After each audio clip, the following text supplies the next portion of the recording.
یا ایھا الذین آمنوا توبوا الی اللہ توبۃ نصوحا،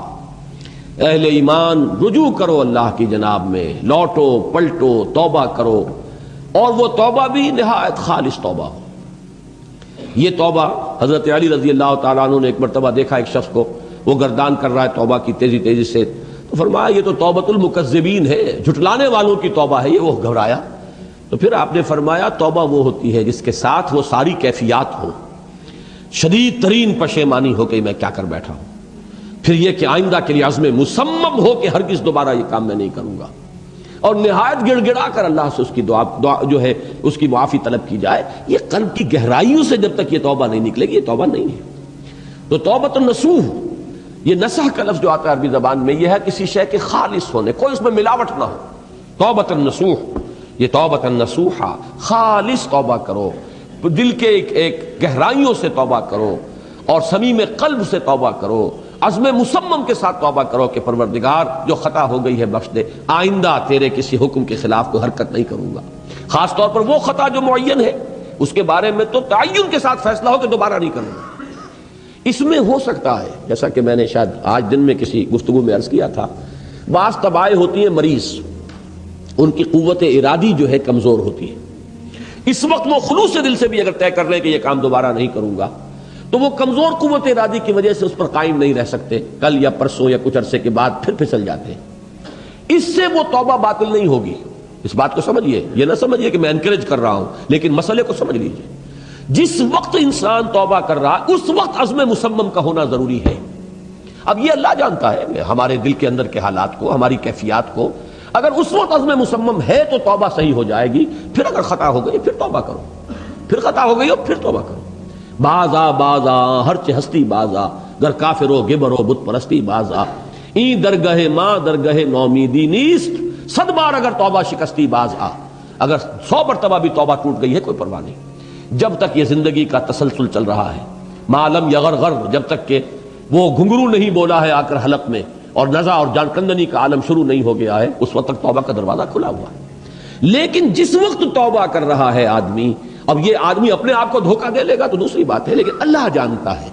اس وقت اگر عزم مصمم ہے تو توبہ درست ہو جائے گی۔ تو جو بھی معاملات ہیں اللہ اور بندے کے مابین، اس میں 3 شرائط ہیں کہ جو علماء نے معین کی ہیں۔ ایک حقیقی پشیمانی، وہ پشیمانی جس کے لیے اقبال کا وہ شعر بہت مشہور ہے جو انہوں نے نوجوانی میں کہا تھا، اور داغ دہلوی اس مجلس میں موجود تھے جہاں علامہ نے یہ شعر پڑھا ہے، تو انہوں نے بڑی داد دی تھی کہ میاں اس عمر میں اور یہ شعر یعنی چشم بددور، وہ یہ داد کا بڑا ایک یعنی بلیغ انداز ہے۔ اور وہ شعر کیا تھا؟ موتی سمجھ کے شان کریمی نے چن لیے، قطرے جو تھے میرے عرق انفعال کے، شرمندگی کے احساس سے پیشانی کے اوپر اگر پسینہ آ گیا ہے، شرمندگی ہے اللہ میں یہ کیا کر بیٹھا، اے اللہ مجھ سے یہ کیا ہو گیا، تو یہ شرمندگی سے اگر عرق آلود ہو گئی ہے پیشانی، تو اللہ کو یہ اتنی محبوب ہے کہ موتی سمجھ کے شان کریمی نے چن لیے، قطرے جو تھے میرے عرق انفعال کے۔ حدیث میں یہ مضمون آیا ہے، اللہ کو کتنی خوشی ہوتی ہے اپنے بندے کے توبہ سے۔ بائبل کی ایک سٹوری جو ہے دی پروڈیگل سن، وہ آپ کو یاد ہوگی کہ ایک شخص کے کئی بیٹے تھے، اکثر جو تھے سارے بڑے فرما بردار، بڑے عمدار، سعادت مند کام کرنے والے، ایک تھا نٹ کھٹ قسم کا شریر، وہ اپنی دولت بھی بٹوا کے لے گیا، اور پھر وہ بہت سال کے بعد آیا ہے، تو سخت یعنی فقیری کے اور قلاشی کے عالم میں باپ نے واقعی سب سے توجہ ہٹا کر اپنی ساری محبت کا برکت پھر اس بچے کو بنا لیا، اپنے بیٹے کو۔ تو وہ سعادت مند بیٹے تھے، انہوں نے کہا کہ یہ کیا کیا آپ نے، یہ ایسا اور یہ ایسا اور یہ ایسا، اس نے یہ کیا، اور آج آپ پھر اس کے لیے وہی آپ کی محبت جو ہے وہ یہاں پھر اس کے جو ہے شامل حال ہو گئی ہے۔ تو انہوں نے کہا کہ تم دیکھتے نہیں کہ اگر کوئی چرواہا ہو اور اس کی اگر 100 بھیڑیں اور بکریاں ہیں، تو اگر کوئی بھیڑیا کسی ایک بکری کو اٹھا کر لے جائے تو وہ 99 کو چھوڑ کر اس کے پیچھے بھاگتا ہے اس کو بچانے کے لیے۔ جو میرے ہیں وہ تو ہے ہی ہے، جو مجھ سے دور چلا گیا تھا وہ اگر لوٹ کر آیا ہے تو در حقیقت یہ ہے میری توجہ کا اور میری محبت کا سب سے زیادہ مستحق۔ یہی معاملہ اللہ کا، یہ در حقیقت ایک پیرابل ہے، ایک کہانی ہے جس میں اللہ کی وہ شفقت جو ہے اپنے گناہ گار بندوں کے جو شامل حال ہوتی ہے جب وہ توبہ کرتے ہیں، جس کے لیے حدیث میں آخری بات بیان کر دی گئی۔ یہ تصور دیا گیا ہے کہ ایک لق و دق سے راہ میں ایک شخص سفر کر رہا تھا، ایک ہی اونٹنی سواری کی، اسی پر اس کا راشن بھی تھا، پانی بھی تھا۔ تھوڑی دیر کے لیے وہ ایک درخت کے سائے میں بیٹھا سستانے کے لیے، دھوپ کی تمازت سے بچنے کے لیے، تو ذرا بیٹھا بیٹھا اونگ گیا۔ اب جو آنکھ کھلی تو دیکھا کہ اونٹنی غائب ہے، اس کا سفر کا ذریعہ وہی، پانی اسی پر، راشن اسی پر، گویا کہ کل زندگی کا ذریعہ جو ہے وہ اونٹنی تھی اس کی۔ لقو دق سے رہا ہے، اب کہاں جائے،